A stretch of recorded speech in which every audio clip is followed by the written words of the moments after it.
He talks about Subhash Chandra Bose. Please come to the stage.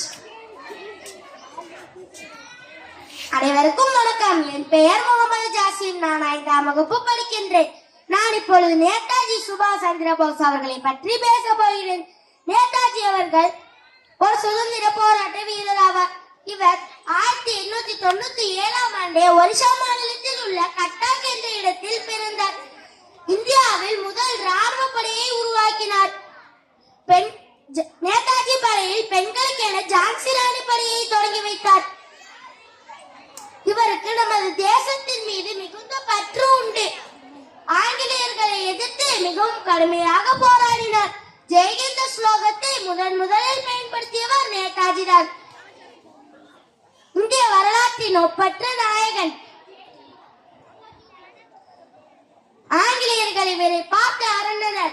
இவரின் பெயரை சொன்னால் ஒவ்வொருவரின் இரத்த நாளங்களும் துடிக்கும். வங்கம் தந்த நேதாஜி சுபாஷ் சந்திர போஸ் நேர்மையுடனும் தன்னம்பிக்கையுடனும் போராடியவர்.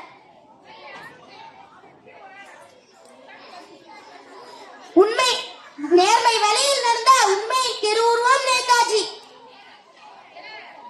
இவர் பயணம் செய்த விமானம் விபத்துக்குள்ளாகி இருந்துவிட்டார். இவரை போன்று நாமும் தைரியத்துடனும் தன்னம்பிக்கையுடனும் இருக்க வேண்டும். நன்றி. அனைவருக்கும் இனிய குடியரசு தின நல்வாழ்த்துக்கள். அருமையான பேச்சு. மிக்க நன்றி முகமது ஜாசிம்.